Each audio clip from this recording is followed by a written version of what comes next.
The reaction, Ten Hag out, is trending online to no one's surprise. Keish here says, year 3 of Erik Ten Hag and we're getting this. What a disgusting half of football in regards to that first half. Genuinely appalling. It's so bad that I can't even be bothered about the sending off. Phil, on the other hand, says, you have absolutely no right to be a Manchester United manager after this. To ask for patience, to be asked to be judged in May. Ineos have a decision to make right now whether they want to or not preserving. With this, expecting it to get better is like watering a dead plant. Does Ineos, Sharpie, need to make a decision sooner rather than later? No, I don't think you're going to get that. I think they've just given him a new deal. I think all the analysis and consultation would have gone on during the close season. And I think after 6 games, it's a little bit too soon. I think it's still part of the project. I think they have a long-term... Year 3, Sharpie, part of the project. I understand, but I think if they were going to sack him, it would have been in the summer, and they would have replaced him then. I don't think they could find a suitable replacement.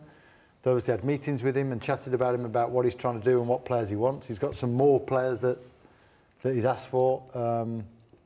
So no, he won't be going anywhere. Ten Hag has had the most money spent post Sir Alex Ferguson era, the most time as well, and the most patience from fans, Gary. This has got to change. But how can it change if year 3 looks like year 1?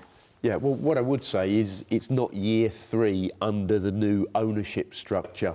And, you know, Jim Ratcliffe and Ineos, and they are now in charge of the football side. So it's kind of his first year under the new football structure at Manchester United. So I think they do have to give him a little bit of time.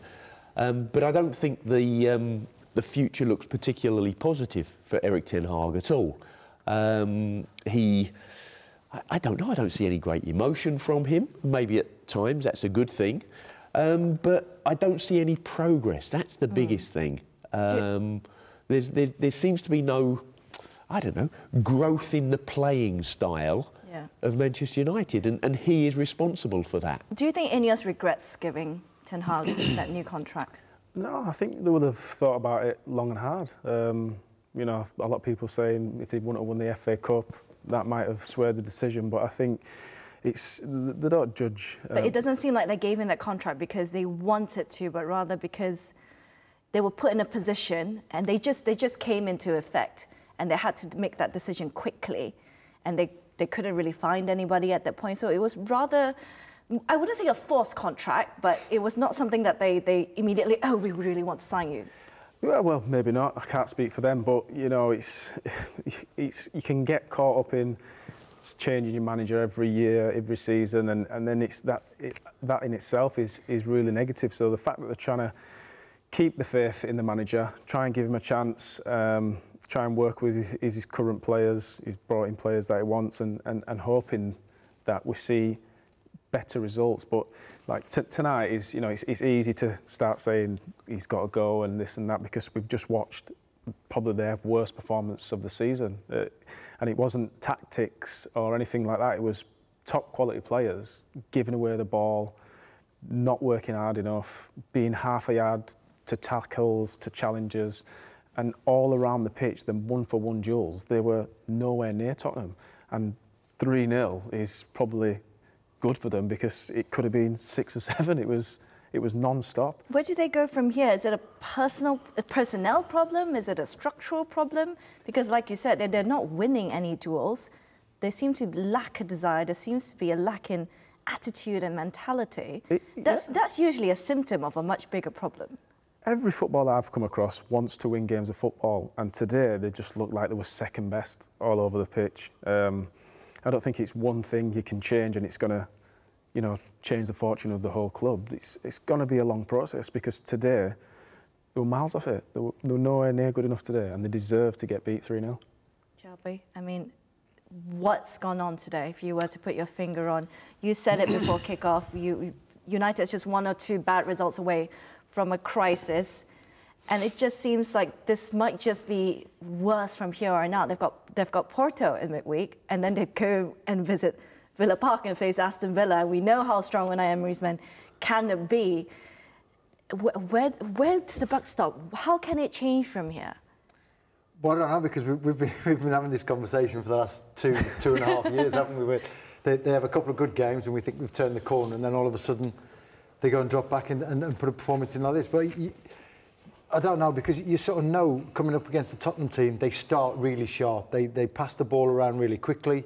They're number one in passes into the box, chances created. So if you're going to play against a team like that, the first thing you do for the first 10 or 15 minutes is you set up for that. You stay compact, you stay tight. The fullbacks don't get forward too early. And you sort of try and weather a storm for 10 or 15 minutes and build yourself into a game.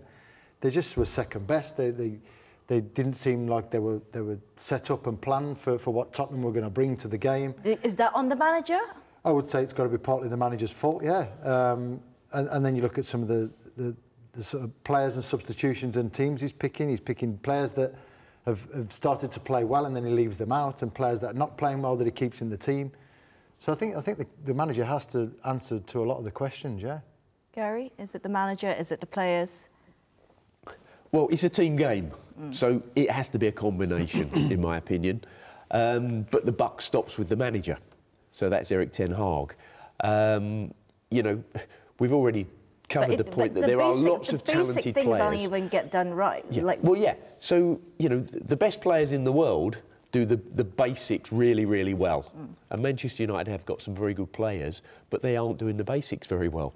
You know, they aren't keeping the ball, they aren't working hard enough, in my opinion. But sometimes, you know, if your team shape and your organisation isn't right, you can end up working harder than if it were right, and you know you're all doing it collectively. I wouldn't really want to be at Manchester United Football Club at this moment in time. I truly wouldn't, because as a player, as a coach, and here's, you know, three wise men sat in this studio, and we don't have an answer, and it doesn't look like Ten Hag has an answer either at the moment.